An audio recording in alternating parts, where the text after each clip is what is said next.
The rise and fall of Mobius Motors, Kenya's boldest car company. 15-20 years ago, if you'd ask any ordinary Kenyan about a Kenyan-made car, it's not even a thought that would cross their mind. In short, impossible. Imagine a future where Kenya becomes Africa's automotive powerhouse. This was a dream that the Mobius Motors company saw happening right here in Africa. They intended to build rugged cars that could manage Africa's rugged terrain. The company intended to change and challenge an industry that was dominated by foreign imports from Japan, China, and other parts of the world. The government supported, the media celebrated, the locals to some extent celebrated as well, but eventually it all came collapsing down.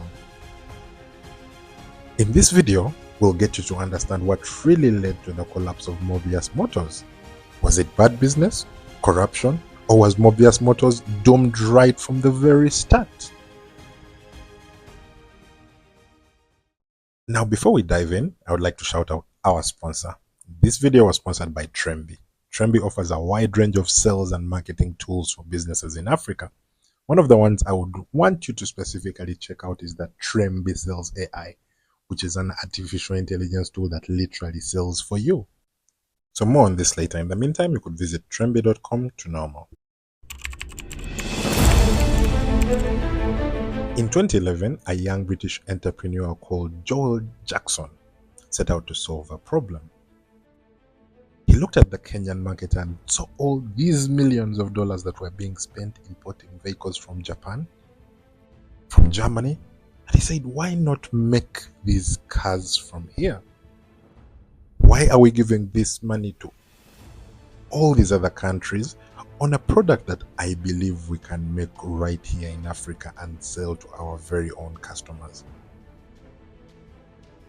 In his point of view, he wanted to build a car that was meant for Africa, built within Africa, something that he knew would definitely work at so many levels.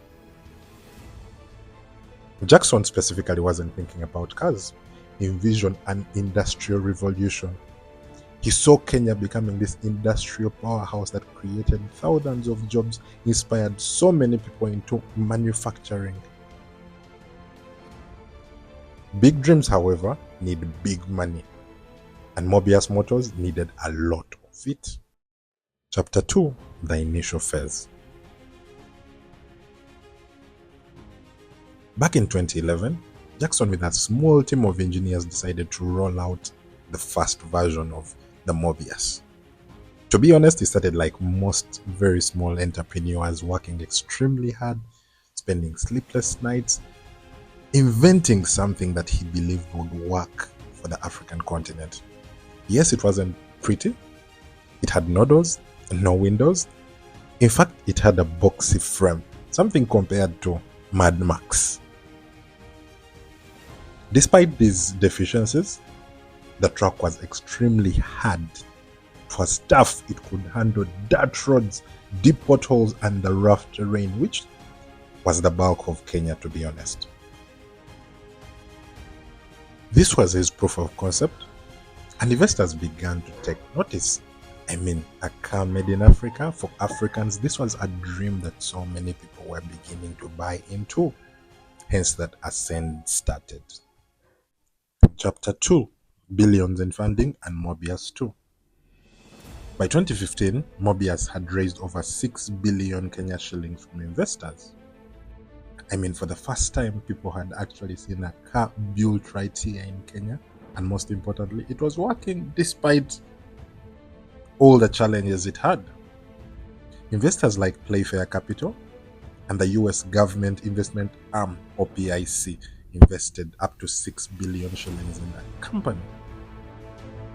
With this money, they launched what they called the Mobius 2, a more refined version of their first model. Unlike the first model they built, it had glasses, power steering, and even air conditioning. All these were not available in the first version, but now they were. Because of this, the price jumped from 1 million Kenya shillings to 1.5 million Kenya shillings. And that's where the cracks started to show. In the first place, Mobius was meant to be a budget-friendly car. I mean, it was built for rural African terrain. But with such a price tag, it meant people had to choose, should I buy Mobius, this untrusted new brand? Or should I just keep buying my Toyota, the one that I've been buying all these years and has worked efficiently across Africa? Mobius claimed to have had 300 units that were pre-ordered. However, industry insiders suggested that there were fewer than 100 cars that were ever built and sold. Imagine a situation where your company that is spending millions of dollars only sells 100 units within an entire year. Mistrust grew in their CEO, and he was forced to step down.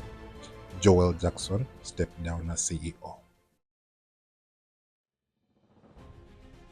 With a new CEO, one that's more experienced, one that understood how the car industry worked, Mobius decided to pivot. As opposed to keeping on producing and manufacturing these cars themselves, they opted to import a Chinese brand called the Chinese BAIC BJ40. And all they did was slap the Mobius badge on it and called it the Mobius 3. Truth be told, people already knew these cars. Kenyans were already seeing these cars online. They couldn't be fooled that easily.